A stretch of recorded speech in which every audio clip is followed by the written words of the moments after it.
இந்த வீடியோவில் சற்று முன் விஜய் மகளிர் திட்டம் ரூபாய் 2500 ரூபாய் மு.க. ஸ்டாலின் அவர்கள் 4 புதிய அறிவிப்பை வெளியிட்டிருக்கிறார். இது சார்ந்து விவரங்களை பார்க்கலாம்.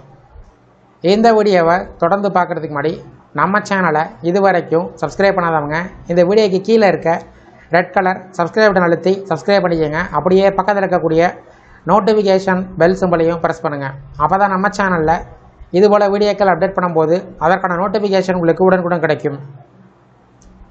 தமிழ்நாட்டில் 2026ஆம் ஆண்டு சட்டமன்ற தேர்தல் முடிவுகள் அறிவிக்கப்பட்டுள்ள நிலையில் புதிய அரசியல் சூழ்நிலையில் மிக முக்கியமான மற்றும் உணர்ச்சிபூர்வமான வேண்டுகோளை முன்னாள் முதலமைச்சர் மு.க. ஸ்டாலின் அவர்கள் முன்வைத்திருக்கிறார். தமிழக சட்டமன்ற தேர்தலில் விஜய் தலைமையிலான தவேக 108 இடங்களை கைப்பற்றி ஆட்சியை அமைக்க தயாராகி வருகிறது. இந்த நிலையில் திமுக ஆட்சியில் மக்கள் நலனுக்காக தொடங்கப்பட்ட 4 முக்கியமான திட்டங்களை எந்த காரணத்திற்கும் நிறுத்திவிடக்கூடாது என்று மு.க. ஸ்டாலின் அவர்கள் வலியுறுத்தியுள்ளார். தனது ஆட்சி காலத்தில் அறிமுகப்படுத்தப்பட்ட முதலமைச்சரின் காலை உணவு திட்டம், கலைஞர் மகளிர் உரிமை தொகை திட்டம், புதுமை பெண் திட்டம் மற்றும் தமிழ் புதவன் திட்டம் ஆகியவை நேரடியாக ஏழை மற்றும் நடுத்தர மக்களின் வாழ்வாதாரத்தோடு இணைந்தவை என்று அவர் குறிப்பிட்டுள்ளார். அரசியல் மாற்றங்கள் வந்தாலும் மக்கள் நலனை திட்டங்களை தொடர வேண்டும் என்பது ஜனநாயகத்தின் உண்மையான வெற்றி என்றும் அவர் தெரிவித்துள்ளார்.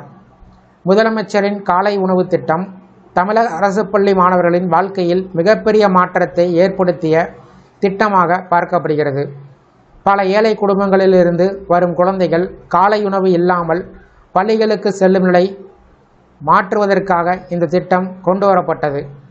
பசியுடன் இருக்கும் குழந்தைகளால் பாடத்தில் கவனம் செலுத்த முடியாது என்று மனிதநேய சிந்தனையின் அடிப்படையில் தொடங்கப்பட்ட இந்த திட்டம் மாணவர்களின் வருகை வீதத்தை கல்வித்திறனையும் உயர்த்தியது. உலகளாவிய அளவிலும் பாராட்டை பெற்ற இந்த திட்டம் ஆயிரக்கணக்கான குடும்பங்களுக்கு நிம்மதியை வழங்கியது.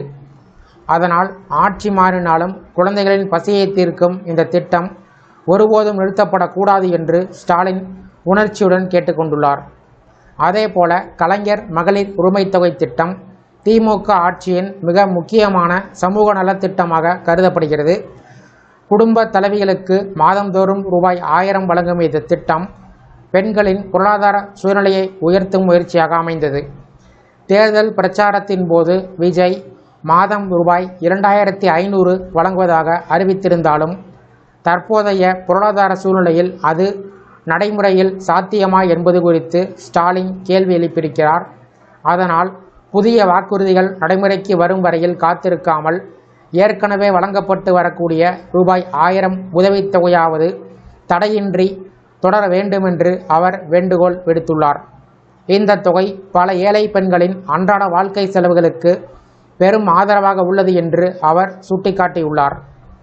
மேலும் அரசு பள்ளியில் படித்து உயர்கல்விக்கு செல்லக்கூடிய மாணவிகளுக்கு மாதந்தோறும் ரூபாய் 1000 வழங்கப்படும் புதுமை பெண் திட்டமும் மாணவர்களுக்கு வழங்கப்படும் தமிழ் புதவன் திட்டமும் கல்வித்துறையில் மிகப்பெரிய மாற்றத்தை ஏற்படுத்தியிருப்பதாக ஸ்டாலின் தெரிவித்துள்ளார்.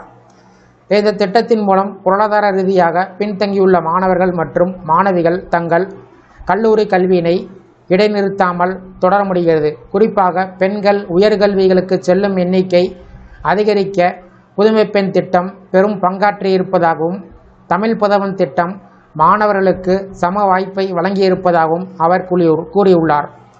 பொதுவாக ஆட்சி மாறும்போது முந்தைய அரசின் திட்டங்கள் நிறுத்தப்படுவது அல்லது பெயர் மாற்றப்படுவது வழக்கமாக இருந்தாலும் இந்த 4 திட்டங்களும் நேரடியாக மக்களின் வாழ்க்கையினை பாதிக்கும் என்பதால் அவற்றை தொடர்ந்து செயல்படுத்த வேண்டும் என்று ஸ்டாலின் விரைவில் முதலமைச்சராக பொறுப்பேற்க உள்ள விஜய்க்கு வேண்டுகோள் விடுத்திருக்கிறார்.